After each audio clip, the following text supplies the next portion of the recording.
My name is Jessica, and I'm 49 years old. I've been married to my husband Ethan for 20 years, and since our son left home last year to attend a university in another state, I've had more free time. However, I started working part-time because we needed to send money to our son. I had been a stay-at-home mom since giving birth to him, so at first, I struggled with many things. Lately, I've been feeling more fulfilled as my opinions have been taken into account at work, and I feel like I'm actually being useful. Hey, Ethan. I just found out I'm getting a small raise in my hourly wage. It's nice to be recognized for my hard work, isn't it? I was in a cheerful mood as I spoke to Ethan, who was absent-mindedly watching TV. Then suddenly, "So, you're saying you can live on your own now?" My husband unexpectedly asked me something that made no sense. What? Thinking I misheard him, I responded with a questioning tone. "It's perfect timing. I've been meaning to tell you." He turned his face to me and began to talk. My husband's smirking face gave me a bad feeling. "I've got a cute girlfriend now. I don't need you anymore." I was frozen in shock by his unexpected words. "Get the divorce papers and the marriage certificate from the city hall tomorrow." He said it nonchalantly. It was all too sudden, and I couldn't understand what was happening. What do you mean? He found a new woman, so he wants a divorce, and he wants to remarry the new woman? As the situation became clearer, I could feel my body shaking. Seeing me like that, my husband sneered. "I can still live as a man, unlike you, who gave up on being a woman a long time ago. It's been so long since we stopped having a relationship at night, there's no point in being together anymore." How rude and outrageous he is. It's true that we haven't had a marital relationship for a long time, but it's not because I gave up on being a woman. On the contrary, I don't want to feel attracted to a middle-aged man in his 50s with extra weight. Angry and somehow amused, I burst out laughing. "I'm tired, busy, it's a hassle. You were the one who kept avoiding me with those excuses. Now suddenly you want to live as a man? That's hilarious." Then my husband's face turned grim. "What's so funny? Don't mess with me, old lady." He showered me with harsh, vulgar words. Then, leaning back with his arms crossed, Ashley is so different. She's head over heels for me, calling me the best boyfriend ever. Look at you, excited about a tiny pay raise. How pathetic." Ethan started boasting about Ashley, his apparent affair partner, and looked down on me. Ashley. Her name. Ashley. Ashley. You are annoying. Then Ethan proudly talked about Ashley's background. She's working in the nightlife scene, over a decade younger in her mid-20s. She's carrying his child. It's not uncommon for age gap marriages these days, but a parent with an almost 20-year-old son having a child with a woman not much older than their child? I felt like I was going crazy with disgust. In life, you need love, not with someone cold and hardened like moldy rice cake like you, but with a woman like Ashley, who has fresh, plump skin. A love that lasts forever. That's what makes spending money worthwhile." My husband ranted with a rolling tongue. So it's basically love bought with money. Choosing a young, fresh girl while ignoring his own withering self. I see. So you switched to a young, unwise girl who's after money and doesn't mind having an affair with a married man. When I pointed that out, my husband shouted, spitting in anger. "It's not about money, it's about love." And he angrily spat out the words. "Anyway, I'm serious. I need to marry Ashley as soon as possible and reassure her. You pack your stuff and get out." Wow. He's only focused on his own convenience. I was speechless and dumbfounded. At the same time, it started to seem rather ridiculous to me, because the last time this person used the word love towards me was ages ago. I'm sure with that new girl, Ashley, after a while, he won't even show any reaction. With time and age, such fleeting feelings are bound to fade away. In fact, the harsh words my husband is throwing at me now will be directed at Ashley next. Really? You're pathetic. I should have noticed before we got married. When I think about it, I've taken on all the housework and childcare by myself. My husband, who never helped, but also just criticized me for not doing this or that, has changed a lot. Even though it was a time when it was taken for granted, there wasn't even a single word of appreciation, let alone love.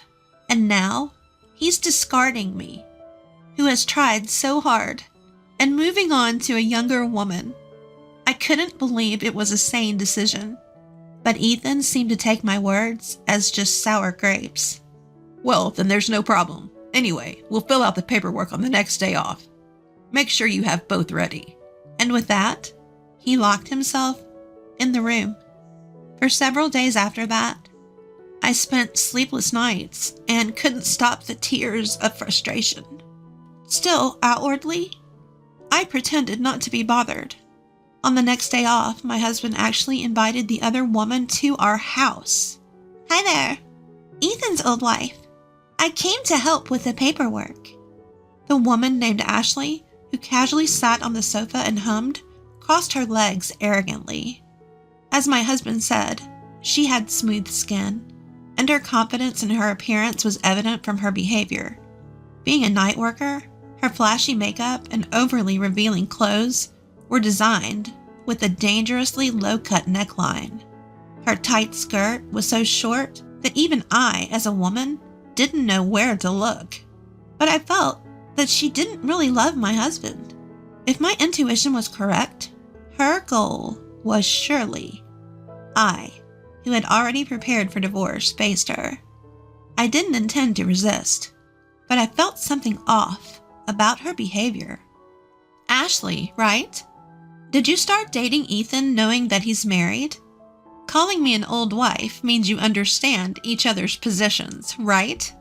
She laughed loudly and said, I'm not stupid. You know, don't underestimate me, you old lady. You're the one who's going to be dumped. I'm going to be Ethan's wife from now on. See, it's a simple story. She smirked and talked down to me in a lisping tone. Well, I'm glad you answered so smoothly. I managed to record it too. So that means you also know that I can claim compensation from you, right? I showed her the recorder I was using to record our conversation. She made a face and complained to my husband. Ethan, you said she wouldn't bother us, right? This isn't what we agreed on. She complained to my husband. My husband tried to calm her down, saying, Calm down. Don't worry. I've got it all planned. Right, Ashley? Don't be mad. Ethan, Ashley, their conversation was really sickening. As I made a disgusted face, my husband brought out some documents. Write the divorce papers with these conditions. They listed the conditions for the divorce, including alimony and pension division. You're giving $230,000 to this old lady? That'll take away from my share. Even without questioning, she openly revealed her thoughts. As she repeated, It'll take away. I was convinced. Her goal was my husband's inheritance from his father, which he was currently processing. Well, Ashley, this includes child support. My husband tried to comfort her, even though she didn't look happy. To him, her blatant behavior seemed cute. So, it's like a severance pay. Expensive, huh?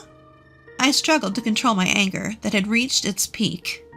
Anyway, I was sure of my intuition and said, If you're willing to put these conditions in a notarized document, I'm fine with it. Also, I'd like the payment in a lump sum. I added that. I kept my response minimal, and my husband, knowing that our conversation was being recorded, agreed to these terms. Are you satisfied now? While I was talking to my husband, that woman had been bored and urged us to finish the divorce papers.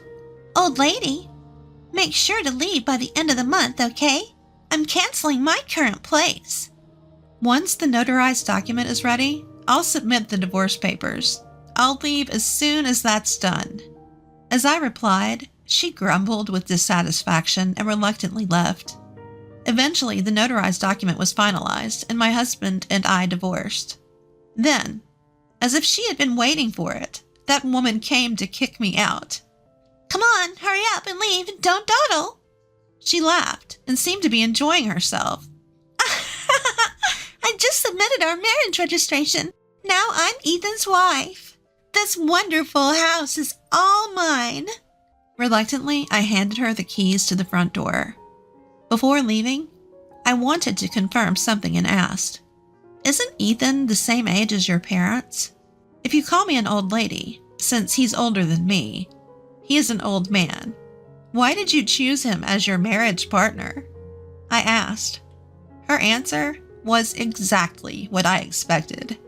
"Ethan is a division manager at a top-tier company. This house is a recently renovated property near the station. It's a stylish single-family home, and I'll change the furniture to suit my taste." She was daydreaming. "Ethan will treat me like a princess. He's not handsome and is an old man, but he said he'd buy me anything I want. My future is secure with this." She smirked with satisfaction as if to mock me. "I hope everything goes as you wish." With a sigh, I left the house I had lived in for many years. I moved to a dormitory at a certain university. I was hired as a live-in dormitory mother, which is quite rare these days. Actually, before that, I had been working part-time at a company cafeteria. When I explained my situation and my desire to start a new life alone in a distant place, my boss, who appreciated my work, helped me find this opportunity. I gratefully accepted the job at the dormitory, which had just become vacant due to an employee's retirement. I'm so glad I got my nutritionist certification. The rent and utilities are super cheap. Though I don't have much free time to go out, it's a comfortable and fun workplace. About 3 months into this new life, I received a phone call from my ex-husband. "Mom is in bad shape. Can you help with her care?" How could he say such a thing? "We are strangers now. It's your young wife's responsibility to take care of her." When I pointed out the obvious, he said, "Ashley is pregnant. Mom has dementia and throws things, so it's dangerous." He said, "So it's okay for her to throw things at me." That's some twisted logic. But I flatly refused. "Don't call me anymore. We have nothing to do with each other." I pushed him away with forceful words. Although she was my mother-in-law for 20 years, we never had a close relationship. Anyway, I had just started living independently, and I didn't have the time or resources to provide care elsewhere. But my ex-husband somehow found out where I was and came to see me with that woman.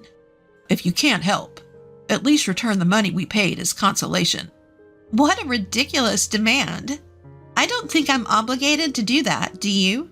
As I pushed him away coldly, that woman glared at me fiercely. "You knew and tricked us. There's no inheritance, and we're drowning in debt." With a scream, she threw documents at me, scattering them all over the place. "I didn't trick anyone. You just assumed Ethan had property on your own." I shrugged my shoulders on purpose. Yes, when I was handling my late father-in-law's inheritance, I found out that he had a large amount of debt. If that were the only issue, we could have just disclaimed the inheritance. However, Ethan had already canceled his father's mobile phone contract and sold the household items and valuables for cash before the procedure. There's a law that says you can't disclaim an inheritance if you've touched the property before the procedure, and that's exactly what happened. As a result, the debt fell directly on Ethan and that woman. With a triumphant tone, I said, "Ethan just dumped all the inheritance paperwork on me without listening to a word I said. Ashley, you used that money to continue your relationship with him, right?" I blurted out. "What? You should have told me something so important." Ethan argued, but that's what I wanted to say, too. It's your fault for not listening when you should have. You two need to take responsibility together. "What? I didn't know anything about it, and I never heard any of that." The woman looked pale and flustered. "So, You're just going to pretend you don't know and run away with the money. The two of them pressed me hard, but I didn't care. It's funny you say that. If you didn't cheat, you wouldn't have needed money for your mistress, and you could have given up your inheritance. You're definitely the one who caused this situation. Ugh. He groaned and backed away. Ashley, you knew he was married, pursued him for his assets, had a child, and kicked me out. You wanted this position, didn't you? I lectured the girl who was old enough to be my daughter. If I knew this would happen, I wouldn't want this old man at all. There was more for me to say. Do you remember the notarized documents from our divorce? I received alimony, pension division, and child support from Ethan. But besides that, I can also claim alimony from you. What? You're saying $230,000 isn't enough? You're so greedy! She shouted in disbelief and insulted me. I would have forgotten about it if you left me alone, but you come up with nonsense like demanding I take care of his mother or return the alimony I received. I can't take it anymore. I told her I had a recording of our divorce negotiations and was serious about claiming alimony. She ran away without looking back. As I watched her go, I turned to Ethan, who was still standing there. How can she run like that when she's in her last trimester? Is she really pregnant? And where's the love now that she's run away? At my question, Ethan gasped. I was wrong. Please come back. He begged with teary eyes, looking aged all at once. No way. Please leave. Jessica. My ex-husband sobbed, and as pitiful as he was, he didn't deserve any mercy considering his past actions. Later, just as I expected, the woman disappeared, leaving only a divorce notification behind. It seems her pregnancy was a lie, too. My ex-husband was left to handle his debt and care for his mother alone, and he withered away from stress and overwork. As for me, I found my calling as dorm mother for kids the same age as my son, and people have been telling me I look younger lately. From now on, I'll live honestly without arrogance or scheming. Everyone, please be careful when getting a divorce.